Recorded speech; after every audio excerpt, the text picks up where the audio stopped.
Welcome back to Golf. Today, we get closer and closer to the holiday season. We're in the gift-giving mood. So how about a new book, The Science of Golf, written by Will Haskett, examines the science behind the beloved sport of golf, covering topics like the swing, the body, the mind, the equipment, the agronomy of the course, analytics, and much, much more. Will Haskett, the author of The Science of Golf, the math, technology, and data, joins us now. I've got my copy, fun to read. How'd your love of numbers lead you into writing this book?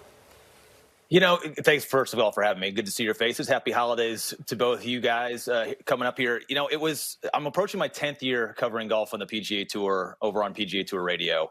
And I've always tried to look at any sport that I cover in sort of a statistical or analytical sort of way. It helps me to kind of connect with the sport and tell broader sort of stories. And I was always fascinated by it. And then when all of a sudden the opportunity came up for me to write a book, and I was approached about this very, very broad topic, just to say, like, what is the science of golf is a wild sort of topic to sort of wrap your hands around. But I'd already been so interested in studying all of these various scientific components when it came to following the world's best around the fairways that it was a fun challenge, but also it was a fun culmination of a kind of a learning journey that I've had over the last decade of understanding, really in the last 25 years, how rapidly this sport has grown because of our scientific understanding of it.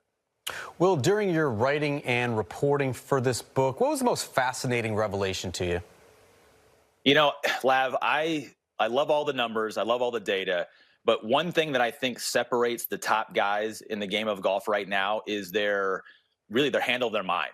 So the psychological stuff that I learned in this book, some of the studies that are in this book about how to balance right brain versus left brain, like literally curing the yips out of individuals, is kind of in this book in terms of how we're leveraging the psychological advancements of sports science. And so there's anecdotal reflections on Colin Morikawa and the work that he does with his coach, Rick Sessinghaus, and Phil Mickelson's incredible win at nearly age 51 at the PGA Championship. If you go back and listen to what Phil did that week, it was so much about the process and when we hear the word process, how that actually physically manifests itself in the brain and allows these guys to be at their absolute competitive best was without a doubt the most fascinating component of it, because these days the line is so fine, especially on the PGA Tour, between good and great and then the actual greats themselves.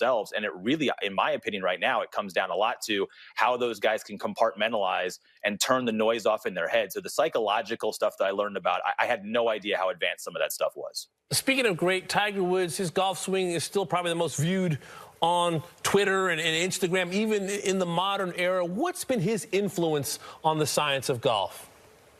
Yeah, I mean, where to start? How many segments do you have, right, for Tiger? And the fact that Tiger arrived on the scene at right about the exact time that the sport was really ramping up in terms of technology and the equipment, right? So we had the first titanium drivers, we had the real boom of graphite shafts, and then the ball changes within a couple of years of Tiger Woods becoming a professional. So the advent of the Pro V1 and that technology and what they were able to do in golf ball technology all sort of aligns there. And so it's not just that Tiger Woods changed how we view fitness. That's a huge component of it.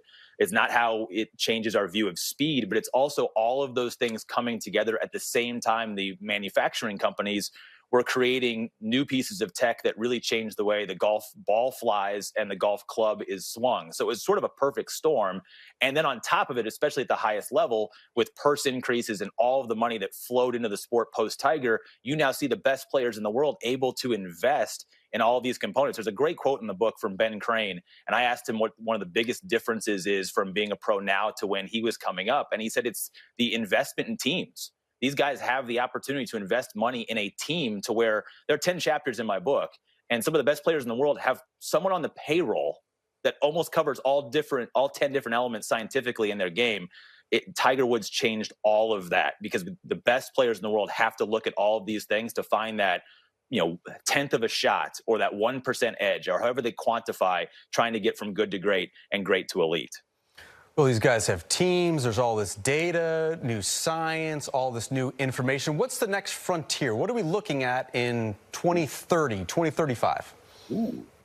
That's a really good question. I think we're just at the very beginning, Lav, honestly, of seeing young players that are coming up who have been taught from the day that they were 2 or 3 years old in sort of this new model that science has done. So the advent of TrackMan and launch monitors and everything really over the last 15 years or so has a new generation of golf instructors that are teaching, and I'd lead off the book with this. It has to do with, it used to be the ends justified the means. So you look at where the ball went and that justified the swing that you were doing. Well, now we can actually look at it in terms of the means, what the actual data is on the golf ball taking off to justify whatever the swing looks like. I feel as if we're just at the cusp of even new sort of artistry of how guys get it done. I just spent, a few days with Patrick Welch, who's a great player at Oklahoma. He actually swings cross-handed. And he's been doing it since he was 2-3 years old. If he had done that 30, 40 years ago, I was chatting with him about it, I don't think there's a coach that allows him to get to the level that he is, being an All-American at Oklahoma.